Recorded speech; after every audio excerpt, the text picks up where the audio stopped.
nikmat terbesar yang Allah Subhanahu wa taala anugerahkan kepada kita adalah akidah kita, prinsip keyakinan kita, dasar pondasi agama kita.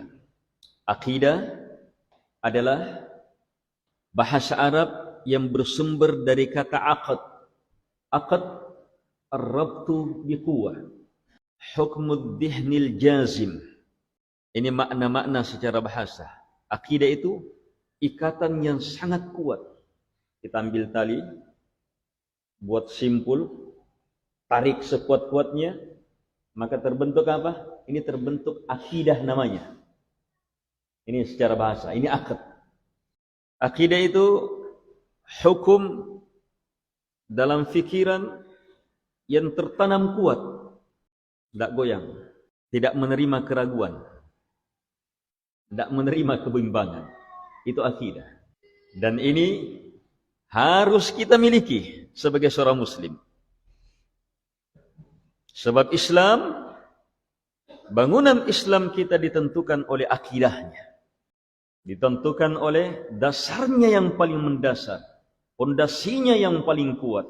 Seberapa kuat pondasi bangunan, seberapa hebat pondasi bangunan, seberapa dalam pondasi bangunan, seberapa besar pondasi bangunan, seberapa dahsyat pondasi bangunan, ini akan menentukan bagaimana kuatnya bangunan itu, besarnya bangunan itu, hebatnya bangunan itu, luar biasanya bangunan itu, dahsyatnya bangunan itu.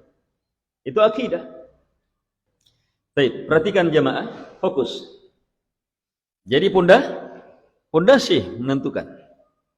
Dan hebatnya pondasi dalam bangunan Islam tidak sama dengan pondasi bangunan-bangunan yang ada. Kalau bangunan yang ada, satu kali gali pondasi, sudah bangunannya sampai di situ. Mau ditambah bangunannya tidak bisa. Kapan ditambah? A'muruki. Akan roboh. Kalau begitu harus apa? Harus tambah pondasi, perkuat pondasi. Kalau bangunan kita mau rubah dengan cara memperkuat pondasi, maka apa? Harus dirubah lagi dari bawah, diganti pondasinya. Tapi dalam Islam bukan mengganti pondasi, menguatkan pondasi, mengokohkan lagi pondasi, dan otomatis bangunan di atas akan berubah menjadi lebih kuat. Itu tidak ada bangunan seperti itu di dunia. Tidak ada bangunan seperti itu di dunia. Jadi kita punya bangunan, ingin bangunan kita. Coba ada bangunan. Kita sekarang bangun ya satu lantai saja. Wah, ada ini. Saya mau perkuat pondasi. Gimana caranya perkuat pondasi? Begitu saya perkuat pondasi, maka yang di atas langsung berubah sesuai dengan pondasi. Tanpa merusak bangunan, tanpa mengganti bangunan. Tidak ada bangunan seperti itu.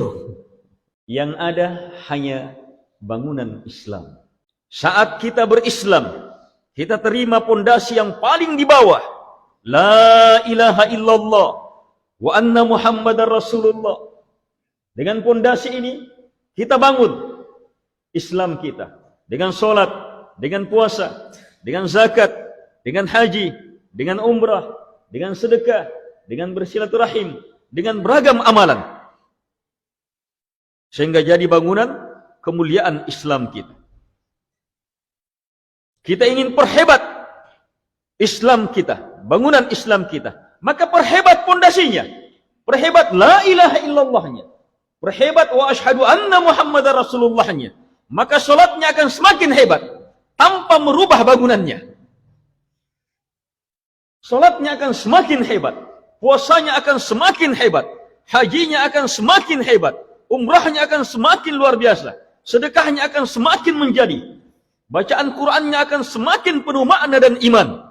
Kita ingin rubah lagi, perhebat lagi pondasinya, berubah lagi tanpa mengganti.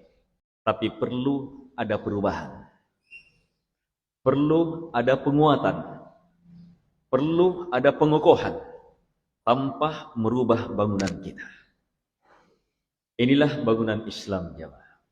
Yang pondasinya yang paling dasar adalah Asyhadu an la ilaha illallah wa asyhadu anna Muhammadar Rasulullah.